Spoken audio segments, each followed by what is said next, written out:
Welcome, dear Rosencrantz and Guildenstern. Moreover, that we much did long to see you, the need we have to use you did provoke our haste in sending. Something have you heard of Hamlet's transformation, so I call it, and though the exterior nor the inward man resembles that it was. What it should be more than his father's death, that thus hath put him so much of an understanding of himself, I cannot dream of. I entreat you both, that being of so young days brought up with him, and sith so neighbour to his youth and humour, that you vouchsafe your rest here in our court some little time. So by your companies to draw him on to pleasures, and to gather so much as from occasion you may glean, whether aught to us unknown afflicts him thus, that open lies within our remedy. Good gentlemen, he hath much talked of you, and sure I am two men there is not living to whom he more adheres. If it will please you to show us so much gentry and goodwill, as to expend your time with us a while, for the supply and profit of our hope, your visitation shall receive such thanks as fits a king's remembrance. Both your majesties might, by the sovereign power you have of us, put your dread pleasures more into command than to entreaty. But we both obey, and here give up ourselves in the full bent to lay our service freely at your feet, to be commanded. Thanks, Rosencrantz, and gentle Guildenstern. Thanks, Guildenstern, and gentle Rosencrantz. Can I beseech you instantly to visit my too much changed son? Go, some of you, and bring these gentlemen where Hamlet is. Heavens make our presence and our practices pleasant and helpful to him. Aye, amen. The ambassadors from Norway, my good lord, are joyfully returned. Thou still hast been the father of good news. Have I, my lord? I assure my good liege, I hold my duty as I hold my soul, both to my God and to my gracious king. And I do think, that else this brain of mine haunts not the trail of policy, so sure as it hath used to do, that I have found the very cause of Hamlet's lunacy. Oh, speak of that. That do I long to hear. Give first admittance to the ambassadors. My news shall be the fruit of that great feast. To that great feast. Thyself do grace to them and bring them in.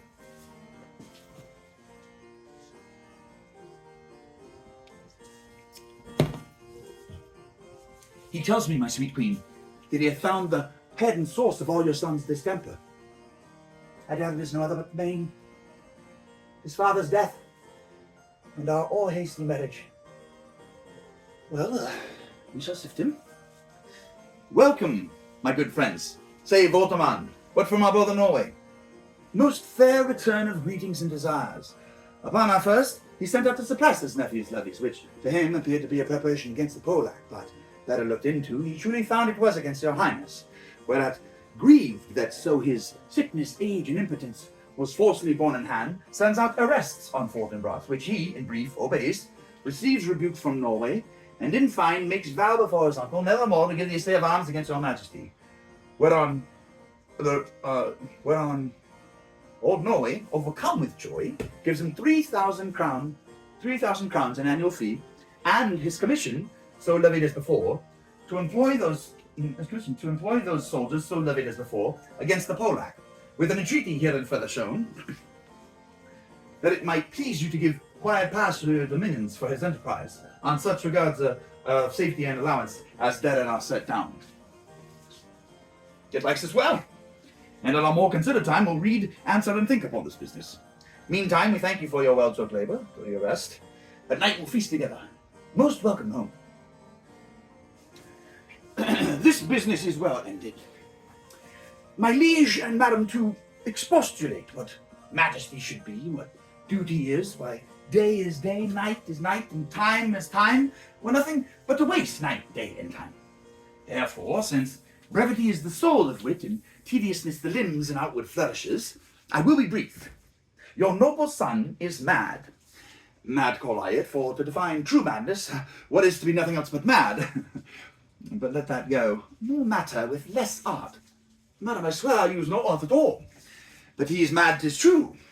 'Tis true, 'tis pity. And pity 'tis true. A foolish figure, but farewell it, for I will use no art. Mad let us grant him, then. And now remains that we find out the cause of this effect. Or rather say the cause of this defect, for this effect defective comes by cause. Thus it remains, and the remainder thus. Per pen. I have a daughter. Half while she is mine, who, in her duty and obedience, hath given me this. Now, gather and surmise. To the celestial and my soul's idol, the most beautified Ophelia. That's an ill phrase, a vile phrase. Beautified is a vile phrase, but you shall hear. Thus, in her excellent white bosom, these, etc. Came this from Hamlet to her. Good madam, stay a while, I will be faithful. Doubt thou the stars are fire, doubt that the sun doth move. Doubt truth to be a liar, but never doubt I love. Oh, dear Ophelia, I am ill at these numbers. I have not aught to reckon my groans, but that I love thee best, oh, most best, believe it, adieu, thine evermore most dear lady, whilst this machine is to him, Hamlet. This in obedience hath my daughter shown me, and more above hath his solicitings as they fell out by time, by means, and place, all given to mine ear. But how hath she received this love? What do you think of me? As of a man faithful and honourable. I would fain prove so. But what might you think? When I had seen this hot love on the wing, as I perceived that I must tell you that before my daughter told me, what might you, or my dear majesty your queen here, think, if I had played the desk or table book, or given my heart a winking, mute and dumb, or looked upon this love with idle sight, what might you think? No, I went round to work, and my young mistress thus I did bespeak. Lord Hamlet is a prince, out of thy star, this must not be. And then I precepts gave her, that she should lock herself from his resort, admit no messengers, receive no tokens, which done, she took the fruits of my advice, and he, repulsed, a short tale to make, fell into a sadness, then into a fast, thence to a watch, thence into a weakness, thence to a lightness, and by this declension into the madness wherein now he raves, and all we wail for. You think 'tis this? It may be. Very like. Hath there been such a time? I fain know that I've positively said 'tis so when it proved otherwise. Not that I know. Take this from this, if this be otherwise. If circumstances lead me, I will find where truth is hid, though it were hid indeed within a centre. How may we try it further? You know, sometimes he walks 4 hours together here in the lobby. So he does indeed. At such a time I'll loose my daughter to him. Be you and I behind an arras then, mark the encounter. If he love her not, and be not from his reason fallen thereon, let me be no assistant for state, but keep a farm and carters. We will try it. But look where Sally the poor wretch comes reading. Oh, wait, I do beseech you both. I'll board him presently. Oh, give me.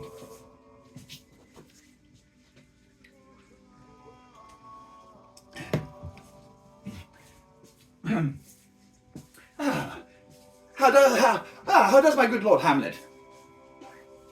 Well, God have mercy. Do you know me, my lord? Excellent well, you are a fishmonger. Not I, my lord. I don't know whether you are so honest a man. Honest, my lord. Aye, sir, to be honest as this world goes is to be one man picked out of 10,000. That's very true, my lord. But if the sun breed maggots in a dead dog, being a good kissing carrion. Have you a daughter? I have, my lord. Let her not walk in the sun.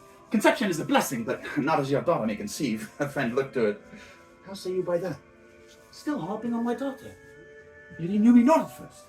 Said it was a fishmonger. He is far gone, far gone. And truly in my youth I suffered much extremity for love, very near this. I'll speak to him again. But what do you read, my lord? Words. What is the matter, my lord? Between who? I mean the matter that you read, my lord. Slanders, sir. For the satirical rogue says here that old men have grey beards, that their faces are wrinkled, their eyes purging thick amber and plum tree gum, and that they have a plentiful lack of wit, together with most weak hams. All which, sir, though I most powerfully and potently believe, yet I hold it not honesty to have it thus set down. For you yourself, sir, shall grow as old as I am, if like a crab you could go backward. So this is madness. Yet though this be madness, yet there is method in it. Though this be madness, yet there is method in it. Will you walk out of the air, my lord? Into my grave. Indeed, that's out of the air. How pregnant sometimes the replies are. A happiness that often madness hits on, which reason and sanity could not so prosperously be delivered of. I will leave him, and suddenly contrive the means of meeting between him and my daughter. My honourable lord, I will most humbly take my leave of you. You cannot, sir, take from me anything that I will more willingly part with all. Except my life. Except my life. Except my life. Very well, my lord. These tedious old fools. You go to seek the Lord Hamlet? There he is. God save you, sir. My honoured lord, my most dear lord, my excellent good friends, how dost thou, Guildenstern, Rosencrantz? Good lads, how do you both? As the indifferent children of the earth, happy in that we are not over happy, on fortune's cap we are not the very button, nor the soles of a shoe. Neither, my lord. Then you live about her waist, or in the middle of her favours. Faith of privates we, in the secret parts of fortune. Oh, most true, she is a strumpet. What news? None, my lord, but that the world's grown honest, then is doomsday near. But your news is not true. Let me question more in particular. What have you, my good friends, deserved at the hands of fortune that she sends you to prison hither? Prison, my lord. Denmark's a prison. Then is the world one. A goodly one, which are many confines, wards, and dungeons. Denmark being one of the worst. We think not so, my lord. Why then 'tis none to you. For there is nothing either good or bad, but thinking makes it so. To me, it is a prison. Why then, your ambition makes it one. 'Tis too narrow for your mind. Oh God, I could be bound in a nutshell and count myself a king of infinite space, were it not that I have bad dreams. Which dreams indeed are ambition, for the very substance of the ambitious is merely the shadow of a dream. The dream itself is but a shadow, truly, and I hold ambition of so airy light a quality that it is but a shadow's shadow. Then are beggars' bodies and monarchs and outstretched heroes the beggars' shadows? Shall we to the court? For by my fay I cannot reason. We'll wait upon you.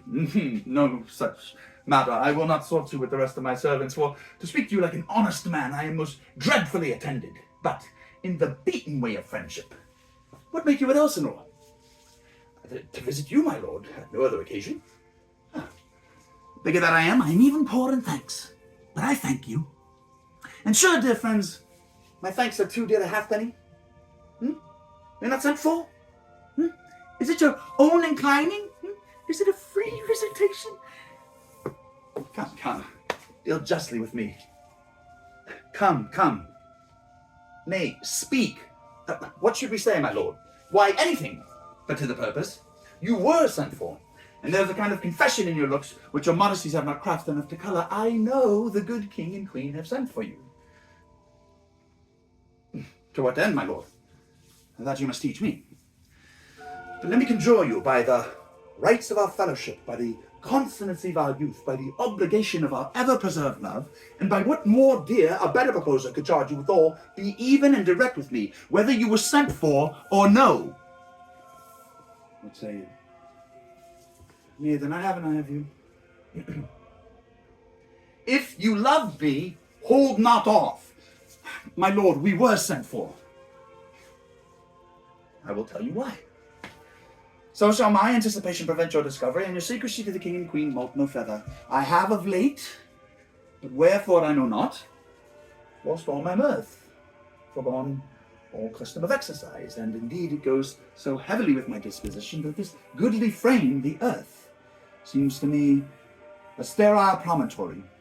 This most excellent canopy, the air, look you, this brave or hanging firmament, this majestical roof, fretted with golden fire, why it appears no other thing to me than a foul and pestilent congregation of vapours.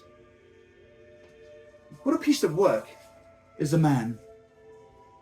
How noble in reason, how infinite in faculties, in form and moving, how express and admirable, in action, how like an angel, in apprehension, how like a god, the beauty of the world, the paragon of animals. And yet to me, what is this quintessence of dust? Man delights not me. No, woman neither, though by your smiling you seem to say so. My lord, there was no such stuff in my thoughts. Why did you laugh then when I said man delights not me? To think, my lord, if you delight not in man, what Lenten entertainment the players shall receive from you. We quoted them on the way, and hither are they coming to offer you service.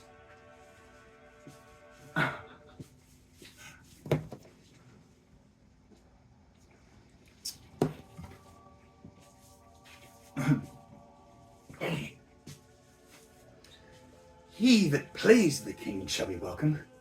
His majesty shall have tribute of me. The adventurous knight shall use his foil and target. The lover shall not sigh gratis. The humorous man shall end his part in peace. The clown shall make those laugh whose lungs are tickled of the seer. And the lady shall say her mind freely, or the blank verse a hard fought. What players are they? Even those who are wont to take such delight in the tragedians of the city. How chances that they travel? The residence, both in reputation and profit, was better both ways. I think their inhibition comes by the means of the late innovation. Do they hold the same estimation they did when I was in the city? Are they so followed? No, indeed they are not. How comes it? Do they grow rusty? Nay, their endeavour keeps in the wonted pace, but there is, sir, an eyrie of children, little asses, that cry out on the top of question and are most tyrannically clapped for it. These are now the fashion, and so berattle the common stages, so they call them, that many wearing rapiers are afraid of goose squills and dare scarce come thither. What, are they children? Who maintains them? How are they escorted? Will they pursue the quality no longer than they can sing? Will they not say afterwards, if they should grow themselves the common players, as it is most like, if their means are not better, their writers do them wrong to make them exclaim against their own succession? Faith, there's been much to do on both sides, and the nation holds it no sin to tie them to controversy. There was for a while no money bid for argument unless the poet and the player went to cuffs in question. Is it possible? There has been much throwing about of brains. Do the boys carry it away? That they do, that they do, my lord. Hercules and his load too. It is not very strange, for my uncle is king of Denmark. And those that would make mouths at him where my father lived give 20, 40, 50, and 100 ducats apiece for his picture in little. His blood. There is something in this more than natural, if philosophy could find it out. There are the players. Gentlemen, you are welcome to Elsinore. Your hands, come. The pertinence of welcome is fashion and ceremony. Let me comply with you in this garb, lest my extent of the players, which I tell you must show fairly outward, should more appear like entertainment than yours. You are welcome, but my uncle, father, and aunt, mother are deceived. In what, my dear lord? I am but mad north-northwest, when the wind is southerly. I know a hawk from my hands, sir. Well, be with you, gentlemen. Hark you, Gunston, and you too, at each ear here. That great baby you see there is not yet out of the swaddling clouds. They say, happy is the second time come to them, for they say an old man is twice a child. I will prophesy he comes to tell me the players' market. You say right, sir. Monday morning, 'twas done indeed.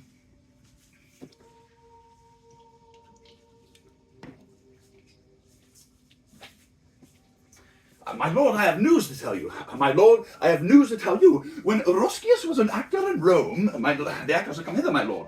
Buzz, buzz. Upon mine honour. And then came each actor on his ass. The best actors in the world, either from tragedy, comedy, history, pastoral comical, historical pastoral, tragical comical historical pastoral, scene indivisible, or poem unlimited. Seneca cannot be too heavy, nor Plautus too light. For the law of writ and the liberty, these are the only men. Oh, Jephthah, judge of Israel, what a treasure hadst thou? What a treasure had he, my lord? One fair daughter, and no more, the which he loveth passing well. Still on my daughter. Am I not on the right, old Jephthah? If you call me Jephthah, my lord, I have a daughter that I love passing well. Nay, that follows not. What follows then, my lord? Why, as by Lord God what? And then, came to pass, as most like it was, the first row of the pious chanson will show you more. For look where my abridgment comes. You are welcome, masters, welcome all. I'm glad to see thee well. Welcome, good friends. My old friend. Thy face is valiant since I saw thee last. Comest thou to beard me in Denmark? Oh, what, my young lady and mistress? My lady, your ladyship is near to heaven when I saw you last by the altitude of a chopin. Pray God your voice like a piece of uncurrent gold be not cracked within the ring. Masters, you are all welcome. We'll lean to it like French falconers, fly at anything we see. Come, give us a taste of yours. Come, give us a taste of your quality. Come, a passionate speech. What speech, my good lord? I had to speak me a speech once, but it was never acted, or if it was, not above once. For the player never pleased not the million. 'Twas caviar to the general. But it was as I received it, and others whose judgments in such matters cried on the top of mine, an excellent play, well digested in the scenes, set down with as much modesty as cunning. I remember one said there were no salads in the lines to make the matter savoury, nor no matter in the phrase that might indict the author of affectation, but called on an honest method, as wholesome as sweet, and by very much more handsome than fine. One speech in it I chiefly loved. 'Twas Aeneas' tale to Dido, and thereabout of it, especially where he speaks of Priam's slaughter. If it live in your memory, begin at this line. Now let me see. The rugged Paris, like the Hyrcanian beast. No, 'tis not so. It begins with Paris. The rugged Paris, he whose sable arms, black as his purpose, did the night resemble, when he lay couched in the ominous horse, hath now this dread and black complexion smeared with heraldry more dismal. Head to foot now is he total gules, horridly tricked with blood of fathers, mothers, daughters, sons, baked and impasted with the parching streets, that lend a tyrannous and damned light to their vile murders. Roasted in wrath and fire, and thus all sized with coagulate gore, with eyes like carbuncles, the hellish Pyrrhus, old grandsire Priam, speaks. So proceed you. Oh God, my lord, well spoken, with good accent and good discretion. Anon he finds them, striking too short at Greeks. His antique sword, rebellious to his arm, lies where it falls, repugnant to command. Unequal matched, Pyrrhus at Priam drives, in rage strikes wide, but with the whiff and wind of his fell sword, the unnerved father falls. Then senseless Ilium, seeming to feel this blow, with flaming top stoops to his base, and with a hideous crash takes prisoner Pyrrhus' ear. For lo, his sword, which was declining on the milky head of Reverend Priam, seemed in the air to stick. So as a painted tyrant Pyrrhus stood, and like a neutral to his will and matter, did nothing. But, as we often see against some storm, a silence in the heavens, the rack stands still, the bold wind speechless, and the orb below us hushes death. Anon, the dreadful thunder doth rend the region.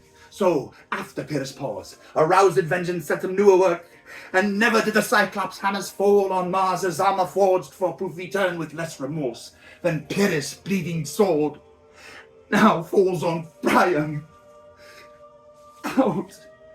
Out, thou strumpet fortune! All you gods and general synod, take away her power, break all the spokes and fellies from her wheel, and bowl the round nave down the hill of heaven, as low as to the fiends. This is too long. It shall to the barbers with your beard. Prithee, say on. He's for a jig or a tale of barge who sleeps. Say on. Come to Hecuba. But who, oh woe, had seen the mobled queen? The mobled queen. That's good. Mobled queen is good. Run barefoot up and down, threatening the flames with bisen room. A clamp upon that head, where let the diadem stood, and for a robe about her lank and all o'er-teemed loins, a blanket in the alarm of fear caught up.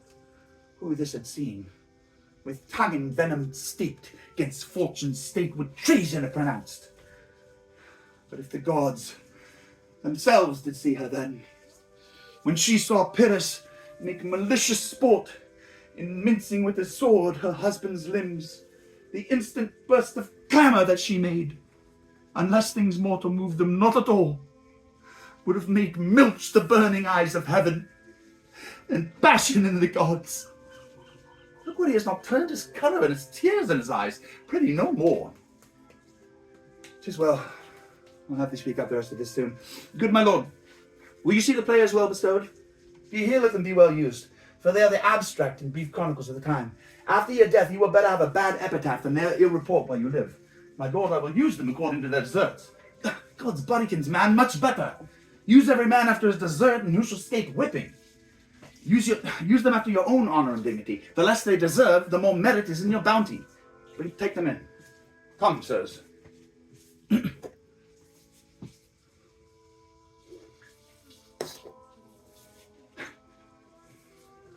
Follow him, friends. We're here to play tomorrow. Dost thou hear me, old friend? Can you play the Murder of Gonzago? Aye, my lord. We'll have tomorrow night.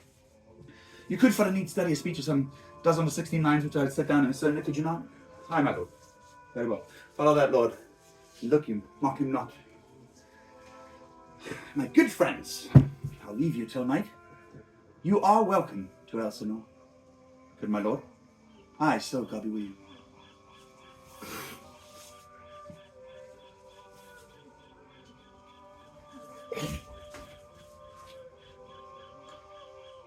Now I'm alone. Oh, what a rogue and peasant slave am I. Is it not monstrous that this player here, but in a fiction, in a dream of passion, could force his soul so to his whole conceit that from her working all his visage warned, tears in his eyes, the distraction in his aspect, the broken voice, and his whole function suiting with forms to his conceit, and all for nothing, for Hecuba. What's Hecuba to him, or he to Hecuba, that he should weep for her? What would he do had he the motive and the cue for passion that I have? He would drown the stage with tears, and cleave the general ear with horrid speech, make mad the guilty and appall the free, confound the ignorant, and amaze indeed the very faculty of eyes and ears. Yet I, a dull and muddy-meddled rascal, peak like John o' Dreams, unpregnant of my cause, and can say nothing, no, not for a king, upon whose property and most dear life a damned defeat was made. Am I a coward? Who calls me villain? Breaks my pater cross, plucks off my beard and blows it in my face, tweaks me by the nose, gives me the lie in the throat as deepest to the lungs. Who does me this, huh? Swoons, I should take it, for it cannot be, but I am pigeon-livered and lack a gall to make oppression bitter, or ere this I should have fatted all the raging kites with this slave's awful, bloody, bawdy villain, remorseless, treacherous, lecherous, kindless villain. Oh, vengeance! Why,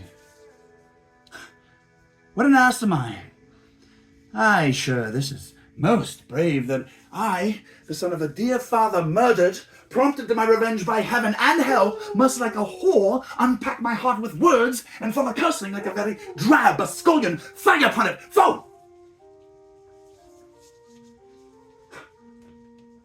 About my brain. I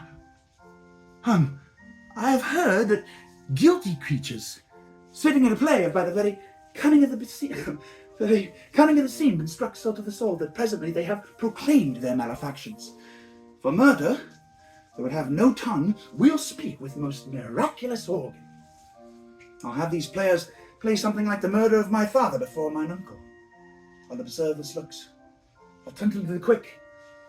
If he but blench, I know my course. The spirit that I have seen may be the devil, and the devil hath power to assume a pleasing shape, yea, and perhaps, out of my weakness and my melancholy, as he is very potent with such spirits, abuses me to damn me. I'll have grounds more relative than this.